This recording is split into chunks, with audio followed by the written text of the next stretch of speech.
Howdy y'all, welcome in. We're so glad to have everyone. Thankful that you're a part of our Sunday Bible study. It's been a couple of weeks since we've been in Revelation. I'm glad to be getting back to it, and we're almost through the churches. We definitely won't be moving this slowly through the rest of the account. I really wanted to give strong attention to these, though. I feel like there's no more impactful lessons really that a congregation can probably have than these seven. Seven, the number of perfection. I believe probably the perfect representation of every kind of church that's in existence. So by the time we push through, I want to be able to look back and not necessarily a class time or an abundance of it anyway, but by the conclusion of it next week to be able to look back and to ask and honestly answer the question, which kind of a church is Conway? Because I believe that we are one of these seven types. And let's continue to examine these. We've made it through 5 of them. We're on the 6th today. And as we start from the southwest, we will move up to the north. Ephesus, remember C words, remind me. Ephesus is a cold church. Very good. Smyrna is a concerned church. Pergamus or Pergamum is a... I agree. I used it for another one, though, so cultural church, and there is compromising going on anytime you become conformed to and not transformed from, right? That's Romans 12, 1 and 2. Moving around then, we're going to go to the east, and we have Thyatira. Good. That's the one I used for compromised, okay? But no, you're right. Number 5, I would like to say this is last week, but it wasn't. Nor was it the week before, or the week before that. Okay, complacent would work. We said for it, the content church. I'm satisfied right where I am. And now we have Philadelphia, and we finally have agreement. Roy, what's this one? I would have to say so.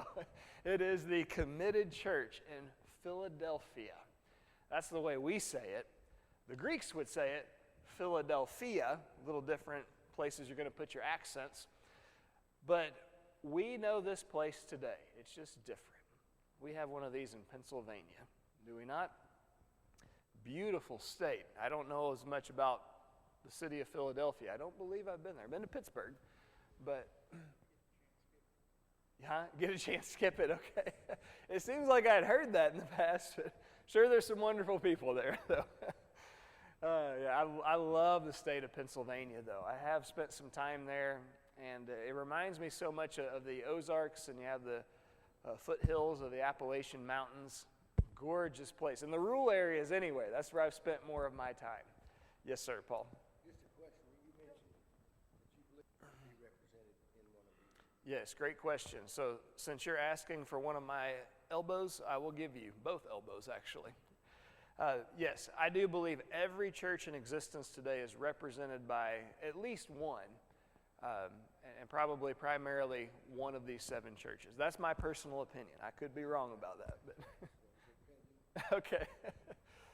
All right. So Philadelphia, or to the Greeks, the original one is actually Philadelphia. From where does it get its name? We know our Philadelphia as what?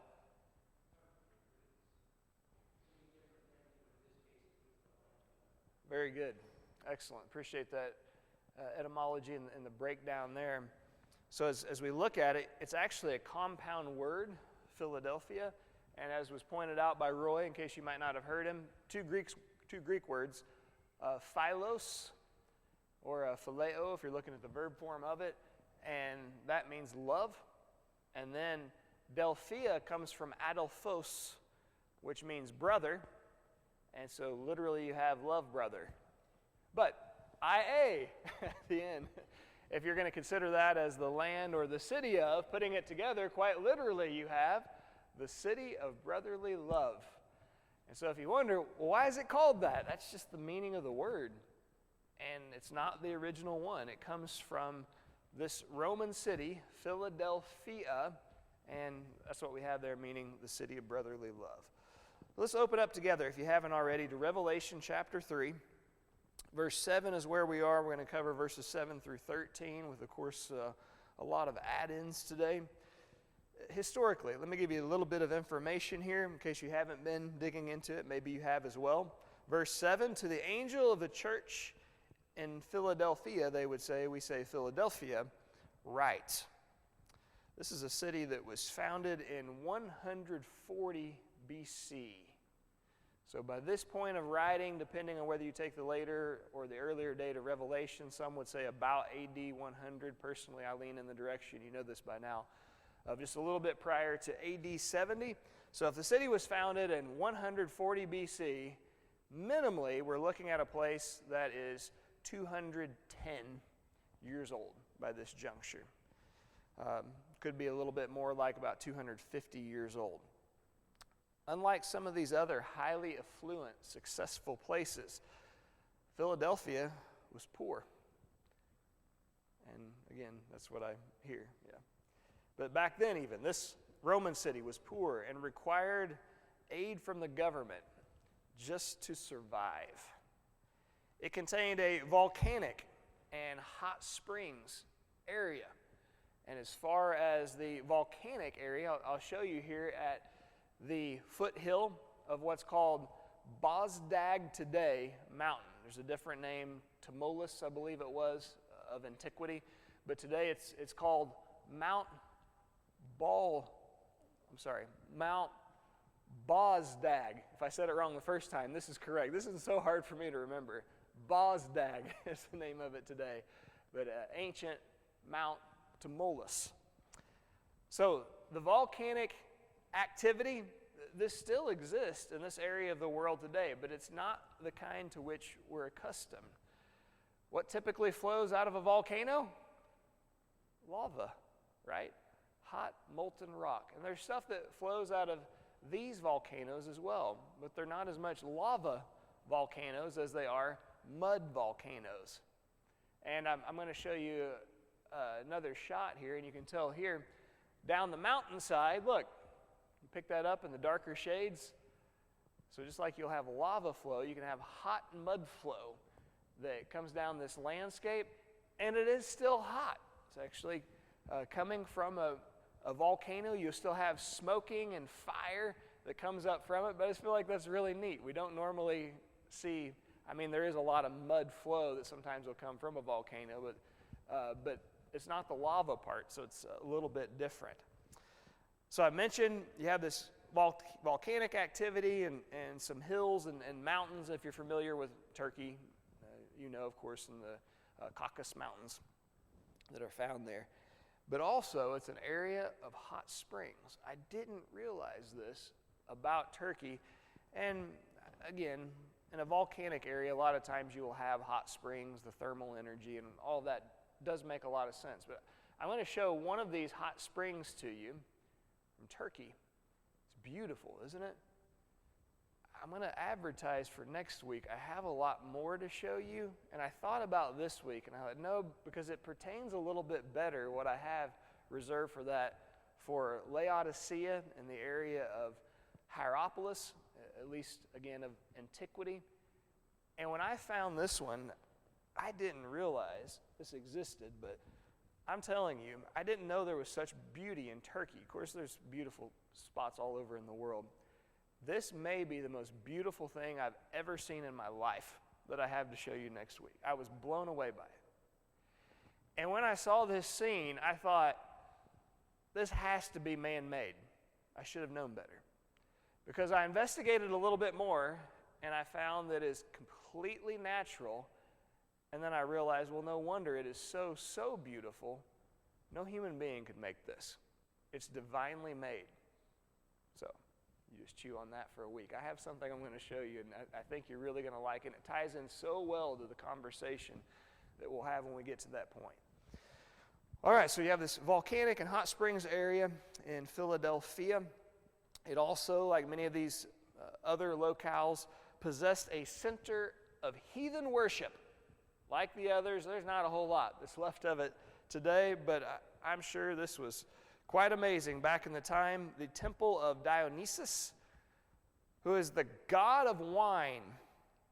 and this worship of Dionysus was the chief cult worship of this area.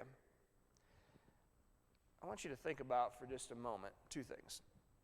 Number one, if you're worshiping a god that is centered around wine, what do you think's going on in the city of Philadelphia back in the day? Okay, they're probably grapes, right? And lots of imported and additionally added substances to substances. And yeah, and I mean, not that this is entirely unique in this place by any means, but I'm going to guess that there is so much more drug abuse going on in this town than what you would find in a lot of other places. And then I got to putting two and two together.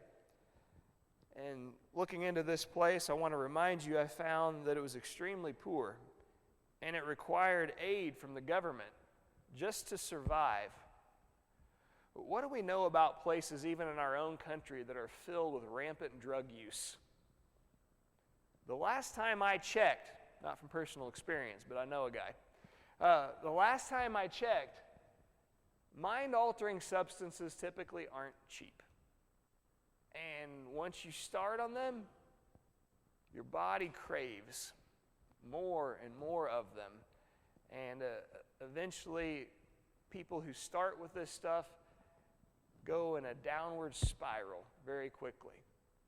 And what you also tend to find is they're extremely poor.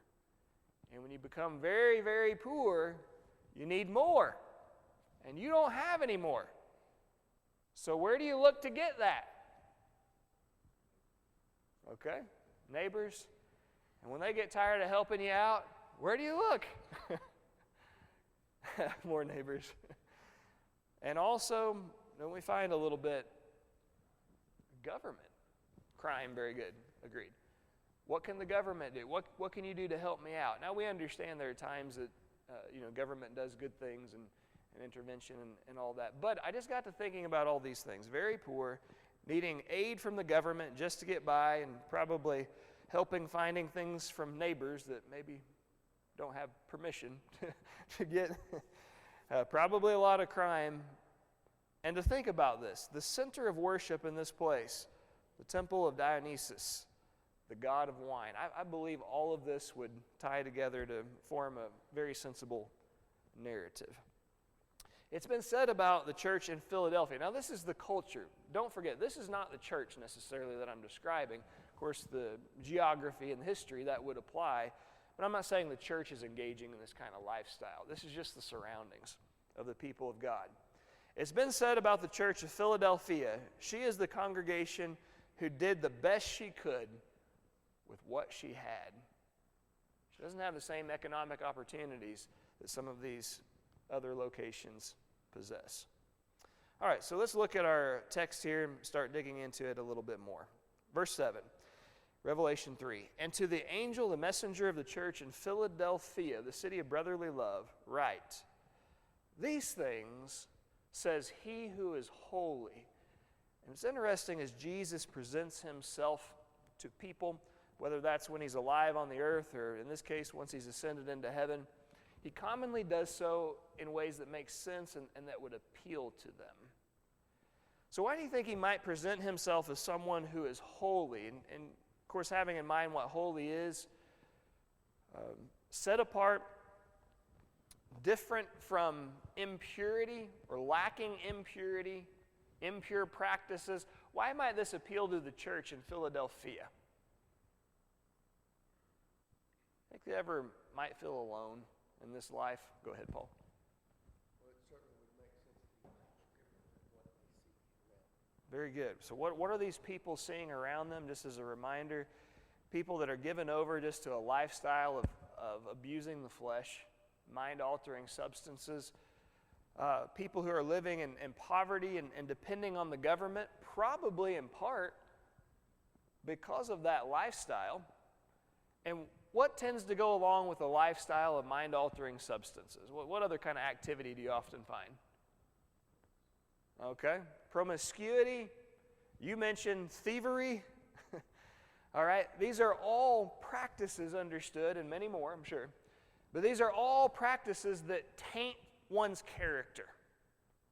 So as Jesus reveals himself to this church, he says, hey, I, your Lord, the head of this body, I have a message for my people. The first thing I want you to understand about me is I am holy. In other words, he's not, from we know the time he spent in the flesh, 33 and a half years, I never abused the flesh a single time.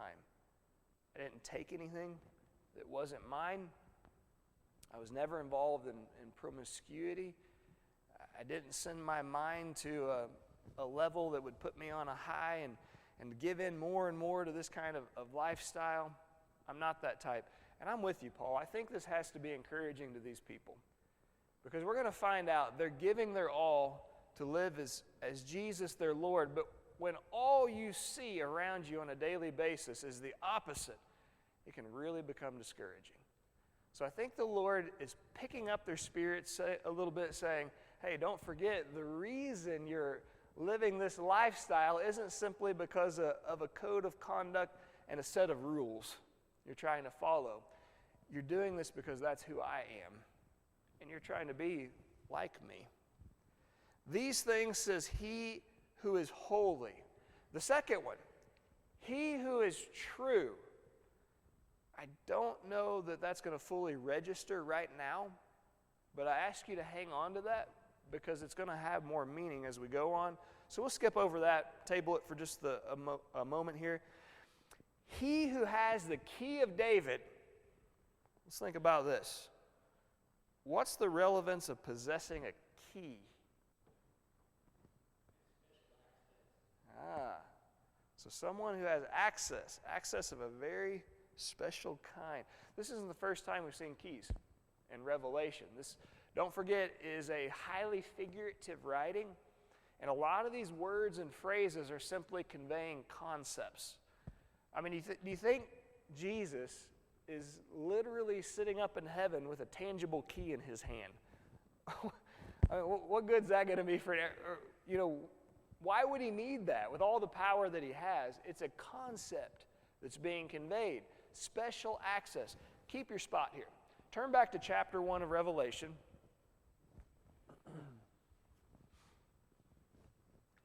Chapter 1, verses 17 and 18. John, of course, the apostle doing the speaking. He says, and when I saw him, that's this vision of Jesus that he beholds, and the brightness and the white, the gold, and all that kind of stuff. When I saw him, he says, I fell at his feet as dead, but he laid his right hand on me, saying to me, do not be afraid. I am the first and the last. I am he who died, and behold, I am alive forevermore. And, he says, I have the keys of Hades and of death. Just as a reminder, Hades is not hell. What is Hades? Okay. It has to do with those who have gone on. What did you say? Very good. I like the, for lack of a better way of putting it, the waiting place or the intermediary spot. Okay. Literally, one of the meanings is the underworld or the unseen realm. Okay? But yeah, it's the place where all departed spirits go. When you have a spirit and a body that's combined, typically for human beings, you have earth. Okay? And when a spirit leaves the body, it does not stay on earth. It goes to the intermediary realm, Hades, and that can be good and it can be bad. Jesus says to the thief on the cross, today I will be with you in paradise. Acts 2, you did not leave my soul, prophetically written through David. You did not leave my soul or my spirit in Hades. For 3 days it was found there. A good place, paradise. Lazarus, Abraham's bosom, comfort. It's great. It's a good thing. It's kind of like heaven. Not heaven, but it's like it. All right, and then there's also Tartarus. It's not good. Luke 16, the stingy, disobedient rich man. I like to, it's not because he's rich that he ends up there, but the guy who abused the blessings that God gave in life, he's in a place that's called torments, 2 Peter 2:4. Check me on that, if I'm not mistaken. 2 Peter 2:4. Most of our translations have hell there. It's not the word for it, not Gehenna. It's Tartarus, the only place, though, that's used in the New Testament. And that speaks of a people who are in chains, awaiting judgment. Hasn't come yet. Judgment, after that, bad, hell, good, heaven. Anyway, I say that to say this. Jesus says, I have the keys of Hades. What's that? The place where all departed spirits from the earth have gone, and the keys over death. Well, they're related, but they're not the same thing. So if the spirit goes to Hades, what do you think goes to a realm of death? Or a spot of death? All bodies. The Lord's did the same thing. It's not necessarily bad, just what everyone does. It's the grave. Okay? So when Jesus says, I have the keys, jingle, jingle, of Hades and of death, what does he mean by that? I have special access. I hate these things, especially these two big boulders. I'm grateful, don't get me wrong, okay? Well, I have to be so sizable. They don't fit in a pocket very well. This is a free Frosty every time we go through. Anybody else have that at Wendy's? It's pretty nice. You need to look into that if you don't have it. Anyway, I have several keys on here. What does all this mean? You know, it's crazy how little we use keys anymore, isn't it, compared to how we used to. But what do these keys mean? I have one, this funky looking one. I didn't choose the color. It's from previous people's. But this one right here, this one's to our house. Anybody else have that? No, I mean one that's just like mine. Oh, I hope not. I hope not. I don't have one to your house either. So what does this mean if I have this key to my house? It's not just access that I have there, right? I have a power that you don't possess. And you have a power that I don't possess. So when Jesus, I'm going to shed these now at this point, be a little bit lighter. As Jesus says, I have the keys of this realm of departed spirits, and now I have the keys of the grave. What does he mean by that? Yes, it's access, but I think it's even more. I have a power nobody else possesses. Absolute authority. Excellent, Roy. Okay, so now as I remind where we are in verse 7 of Revelation 3, these things says he who has the keys. What's that mean? Power. I have the power of David. What's the great power that David, or the tremendous authority that David possessed in his life? Started out very small, and God brought him up high. Nobody went lower than God's own son, but then nobody was more highly exalted and remains in that state than what he is. So I have keys, power of David. What kind of power? Kingly power. But not simply on the level that David possessed. Remember verse 5. I think we might have had memory work on this one. Not 100% sure. But verse 5 of Revelation 1.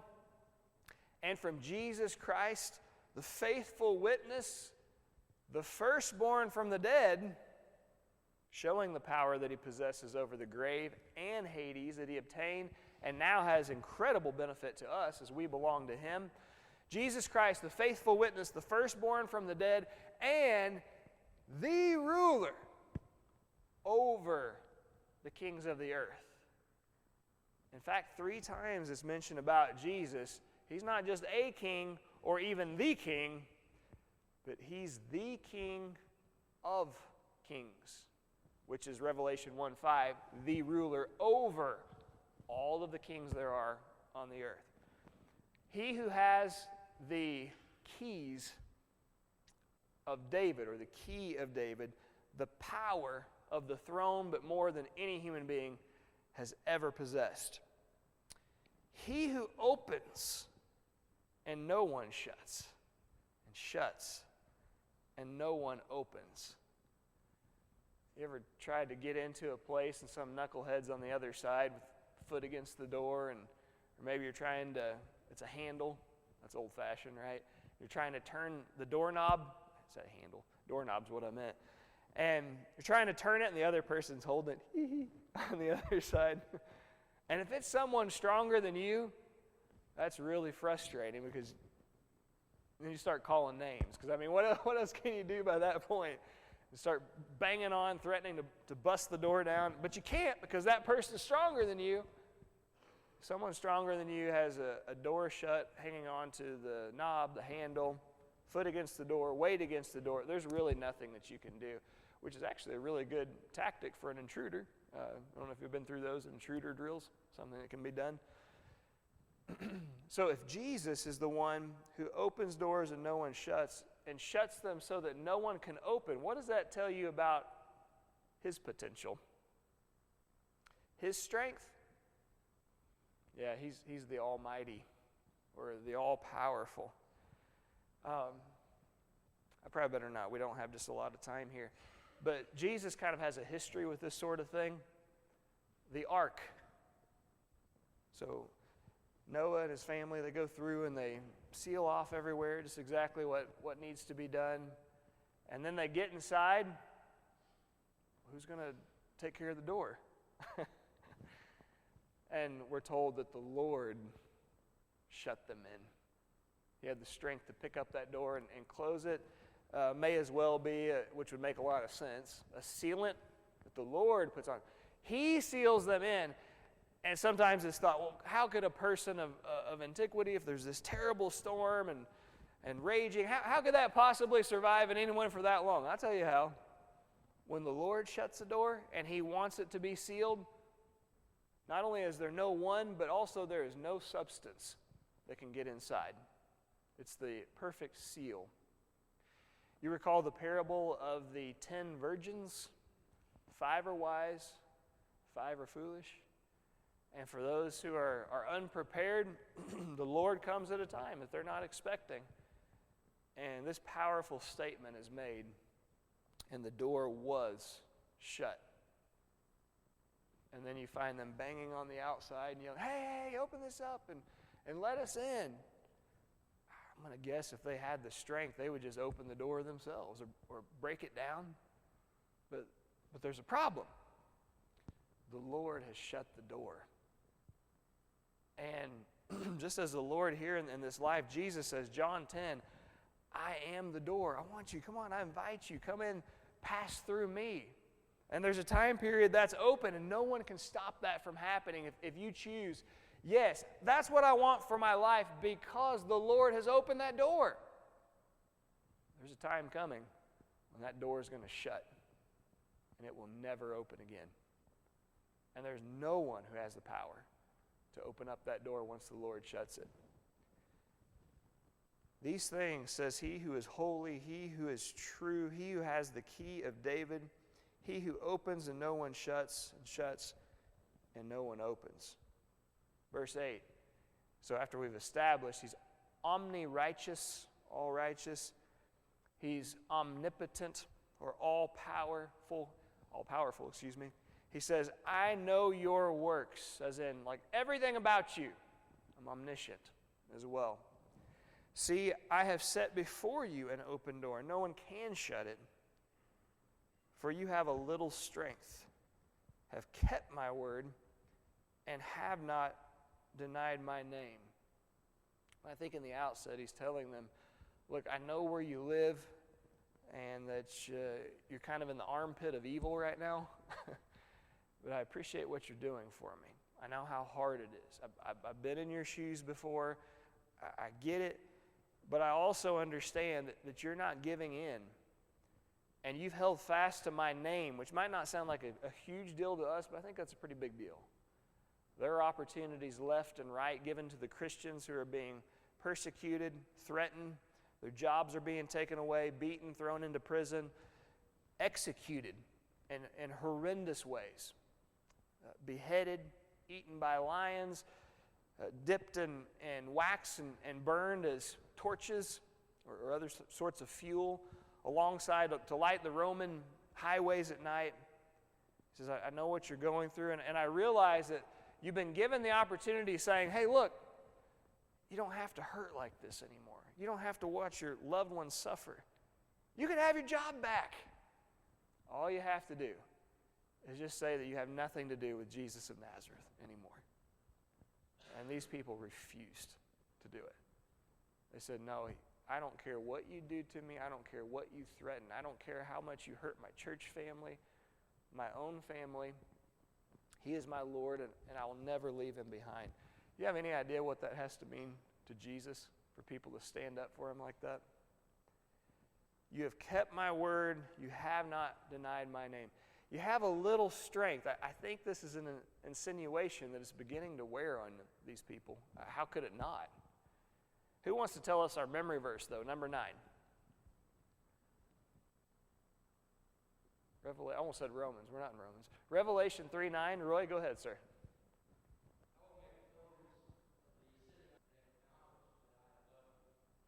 Beautiful. It's kind of weird, though, isn't it? Let's break this down piece by piece. We'll get to the stranger part here in a moment.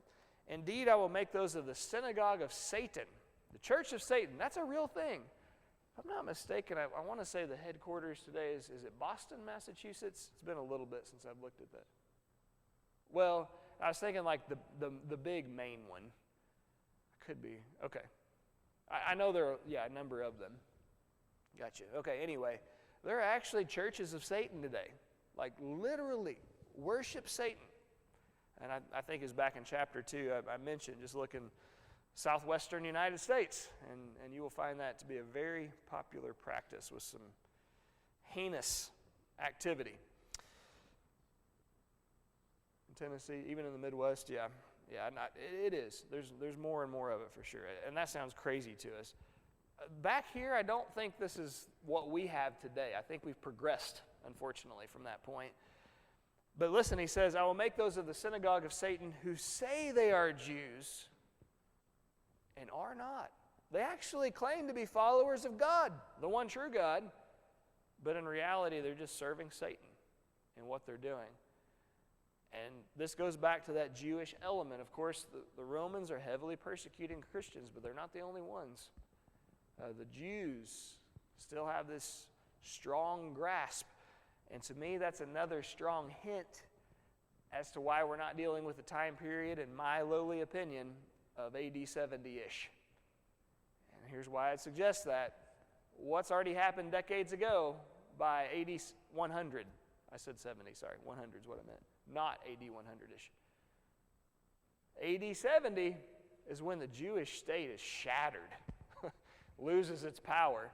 So I don't know that the Jews would still have such a strong hold on and the persecution of Christians AD 100. The Romans certainly do still. But that's why, again, in part, I would lean a little bit more toward that earlier date of just prior to AD 70, while the Jews still have all of that power. But they claim to be Jews, but they are not. Turn to Romans chapter 2, please. We won't have much more deviation from our text. There are just a few places I want to use as supplements. Romans 2, very end of this chapter, verses 28 and 29. And I think it has meaning considering who wrote this. It's Paul, the apostle, as he would call himself a Hebrew of Hebrews, a Jew of Jews. Even he, the writer of roughly half of the New Testament, admits by inspiration this, Romans 2, 28 and 29.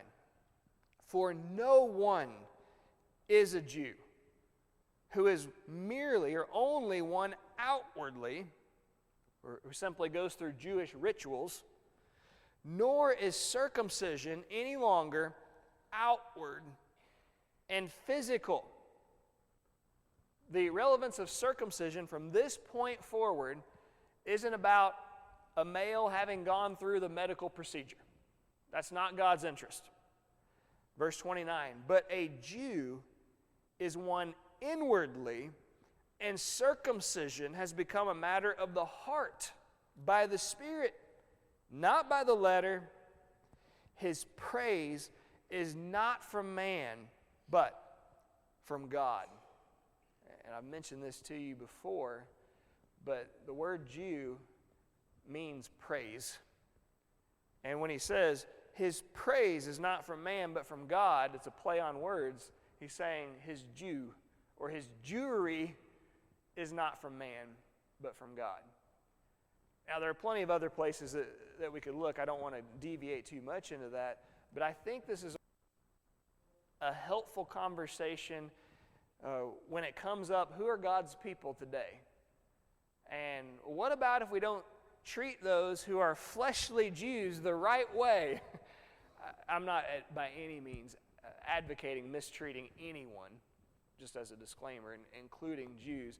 But what I mean is sweeping in and saving the nation of Israel and the people who are physical Jews over there. According to Scripture, they're not Jews because God couldn't care less about whether a male had the medical procedure on the 8th day of his life any longer. He couldn't care less if there's someone going through fulfilling all of these outward Jewish rituals. They don't mean anything to him anymore. But true Jewry to God, or a person who is worthy of praise, is one who lives a life from the inside of purity and faith before God, a.k.a. is a Christian. It's no longer about when you were born the first time. Jesus would say, now it's all about who has been born the second time, or born again. So that's my soapbox. I just say that. Roy, thank you for patiently waiting.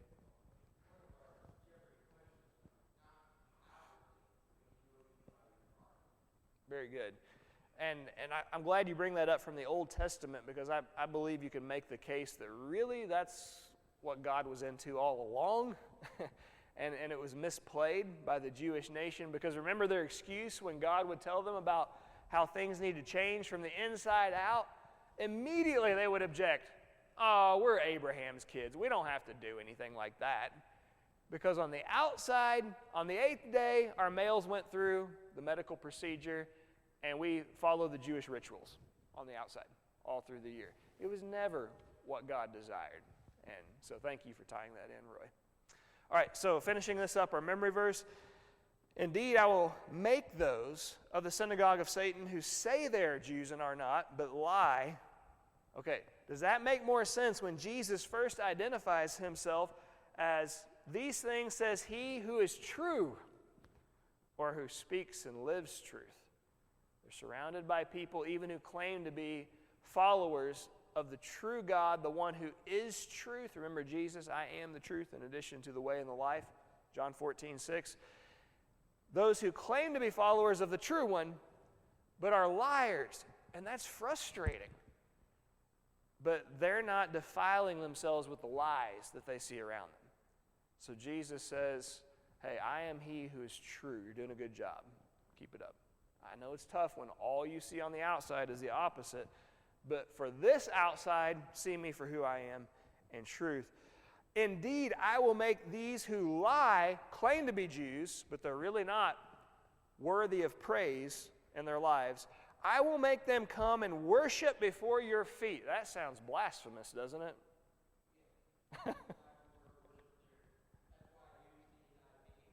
What's it say? Okay, yeah. And right, so one of two things, it could be that we're standing with Christ and eventually they fall down, and where Christ is, we are, and not worshiping us, but worshiping him. That could be one way of looking at it. But really, I think the meaning here, just in a general sense, the word worship can mean to give honor and respect. And I think that's the reference. It is to us, I believe, the objects. But if that's the case, it's not worshiping us as gods or demigods. That's not what it means. But to give honor and respect, something these people hadn't been doing before them. And I love this one, to know that I have loved you. I had my choice, and two people completely conflicting with each other, so it would have to be one or the other. They're all saying, God chooses us. Everyone hates you. But one day they're going to find out that the reality is we're the ones that Jesus loves. And of course, there's a sense in which Jesus loves all, but in the sense of choosing us for salvation and not those who have been abusing the flesh. Verse 10. We don't have time, so I won't. Verse 10. Because you have kept my command to persevere, I also will keep you from the hour of trial which shall come upon the whole world to test those who dwell on the earth. Okay, so a couple of things here very quickly. This could be the end of time. I don't think that really makes a lot of sense, because Jesus is telling these people, I will keep you. They're not going to be around at the end of time. I think it's something else. I believe this is yet another reference to the faith of God's people being rattled in the destruction of Jerusalem that's going to take place in AD 70. And I know when you see the whole world, not Israel, but the whole world, how would you correlate that? We're short on time. But in short, I'll tell you this. Luke chapter 2, verse 1, it mentions that Augustus Caesar gives the order that a census is to be taken of the whole world.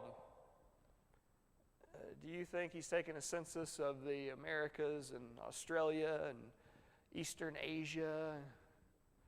He doesn't have jurisdiction over those places, right? But it's understood national boundaries, the whole Roman world.